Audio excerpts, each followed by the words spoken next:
একটা বিরল ঘটনা শোনাই।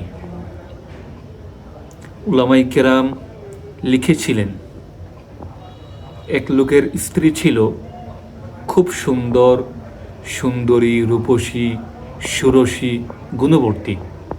অপরদিকে স্বামী বেচারা ছিল কালো কুশ্রী, দেখতেও সুন্দর। এইভাবেই তাদের জীবন চলছিল। দেখতে দেখতে তাদের জীবন কেটে গেল।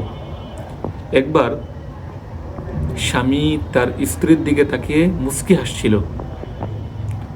স্ত্রী এই দৃশ্য দেখে বলল, আমরা উভয়ে জান্নাতি।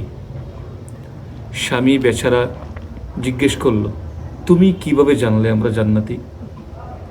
তখন স্ত্রী বললেন, আপনি যখন আমাকে দেখেন তখন আপনি পুলকিত হন, আনন্দিত হন, প্রশান্তি বোধ করেন এবং কৃতজ্ঞতা আদায় করেন। আর আমি যখন আপনাকে দেখি তখন আমি ধৈর্য ধারণ করি।